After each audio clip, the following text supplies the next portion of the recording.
السلام علیکم ورحمۃ اللہ۔ ان الحمد للہ والصلاۃ والسلام علی رسول اللہ۔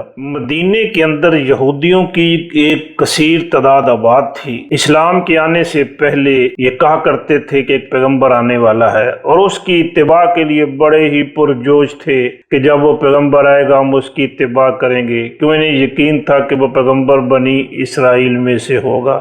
لیکن ہوا یوں کہ جب اللہ تبارک و تعالیٰ نے محمد رسول اللہ صلی اللہ علیہ وآلہ وسلم کو پیغمبر مبعوث فرمایا تو وہ تھے اسماعیل علیہ السلام کی اولاد میں سے۔ اب ان کو ہو گیا حسد، یہ ہو گئے مخالف، اور یہ اس کوشش میں لگے رہے کہ مسلمانوں کو اسلام سے دور کر دیں۔ اس کا تذکرہ اس آیت میں ہے، چلیے میرے ساتھ دیکھتے ہیں اس آیت کا ترجمہ۔ اعوذ باللہ من الشیطان الرجیم، بسم اللہ الرحمن الرحیم۔ ود کثیر من اہل الکتاب، ود چاہا، کثیر بہت سارے لوگوں نے، من سے، اہل الکتاب اہل کتاب ہے، ودا کثیر من اہل الکتاب، اہل کتاب کے بہت سارے لوگ چاہتے ہیں، یعنی بہت سارے یہودی یہ چاہت رکھتے ہیں، لو کاش، یردونکم، یردونا وہ پھیر دیں کم تم کو، لو یردونکم کاش کہ وہ پھیر دیں تم کو،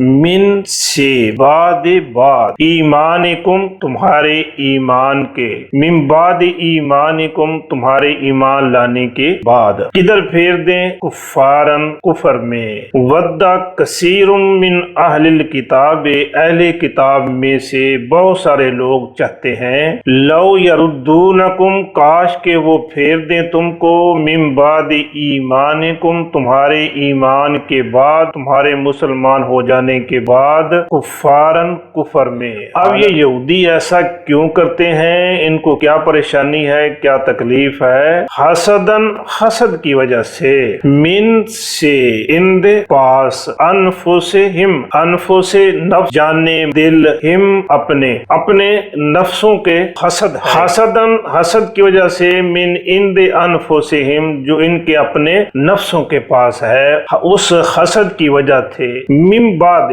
من سے، بعد ما جو تبینہ واضح ہو گیا ہے، لہم لیے ہم ان کے، ما تبینہ لہم جو واضح ہو گیا ہے ان کے لیے، الحق کو حق، حسدن حسد کی وجہ سے، من ان دے انفسہم جو ان کے اپنے نفسوں کے پاس ہے، من بعد کی، ما تبینہ کہ جو واضح ہو گیا ہے، لہم الحق کو، لہم ان کے لیے، الحق کو حق ان کے لیے حق واضح ہو گیا، اس کے باوجود یہ جو مخالفت کرتے ہیں اس کی وجہ وہ ہے جو ان کے دلوں کے اندر حسد ہے۔ اب مسلمانوں کو کیا کرنا چاہیے؟ فاعفو، فا پس اوفو معاف کر دو، وا اور اسفہو درگزر کرو، فاعفو واسفہو معاف کر دو اور درگزر کرو، حتی یہاں تک کہ یاتیہ آ جائے، اور یاتیہ کے بعد اگر با آ جائے تو لے آئے، یہاں اس کا ترجمہ کریں گے لے آئے، یاتی اللہ لے آئے اللہ، بے امر ہی، بھی کو امر حکم ہی اپنا، بے امر ہی اپنے حکم کو، حتی یاتی اللہ بے امر ہی حتیٰ کہ اللہ لے آئے اپنے حکم کو، اس وقت تک انتظار کرو، یہودیوں کے معاملات کو فی الحال نظر انداز کر دو۔ ان اللہ دراصل اللہ اللہ پر کل شیء تمام چیزوں کے قدیر اختیار رکھنے والا ہے، کہ یہودیوں کا معاملہ فی الحال نظر انداز کر دو، جس حالت میں ہے ان کو اس حال پہ چھوڑ دو اور اللہ تبارک و تعالیٰ کے حکم کا انتظار کرو، فاعفو واسفہو پس معاف کر دو اور درگزر کرو، حتیٰ یاتی اللہ حتیٰ کہ لے آئے اللہ بے امر ہی اپنے حکم کو، ان اللہ حقیقت ہے کہ اللہ علی کل شیء ہر چیز پر قدیر اختیار رکھنے والا ہے۔ ترجمہ ایک بار پھر دیکھ لیجئے، ود کثیر من اہل الکتاب چاہتے ہیں بہت سارے اہل کتاب،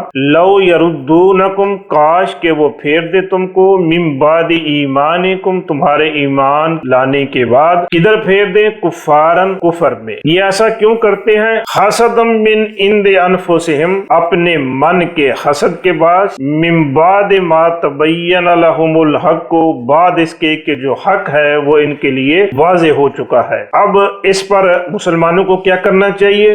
فاعفو پس بس معاف کر دے، وصفہو اور درگزر کرے، حتیٰ یہاں تک کہ یاتی اللہ بامرہ، اللہ لے آئے اپنا حکم۔ اب ان کی طرف سے جو شرارتیں ہو رہی ہیں، جو پریشانیاں کھڑی ہو رہی ہیں، ان پر پریشان نہ ہوں۔ ان اللہ، یقیناً اللہ، علی کل شیء، ہر چیز پر قدیر، اختیار رکھنے والا ہے۔ مدینے میں یہودیوں کے 3 قبیلے تھے، بنو قینقاع، بنو نذیر اور بنو قریظہ، اور یہ اسلام کے سخت مخالف تھے اور ان کی شرارتیں مسلسل رہتی تھی، مسلمانوں کو تنگ کرتے تھے۔ ان حالات میں اللہ تبارک و تعالیٰ نے مسلمانوں کو صبر کرنے کا حکم دیا کہ میرے حکم کا انتظار کریں۔ جب پھر اللہ تبارک و تعالیٰ کا حکم آتا ہے تو مدینے سے بنو قینقاع کو نکال دیا، پھر بنو نذیر کو نکال دیا، اور آخر میں جنگ خندق کے موقع پر بنو قریظہ کے جتنے لوگ تھے ان کو ان کی بد عہدی کی وجہ سے مدینے کے بازار میں لا کے قتل کر دیا گیا۔ کس طرح ان کا مدینے سے صفایا کیا گیا کہ بڑی یہ طاقت میں تھے، مالی لحاظ سے بھی، افرادی قوت میں بھی بڑے مضبوط تھے، لیکن ان کا مدینے سے صفایا کر دیا گیا۔ یہ یہودی آج بھی مسلمانوں کے مخالف ہیں، کبھی ان پر اعتماد نہیں کرنا چاہیے، ان کی طرف دوستیوں کا ہاتھ نہیں بڑھانا چاہیے۔ وما توفیقی الا باللہ۔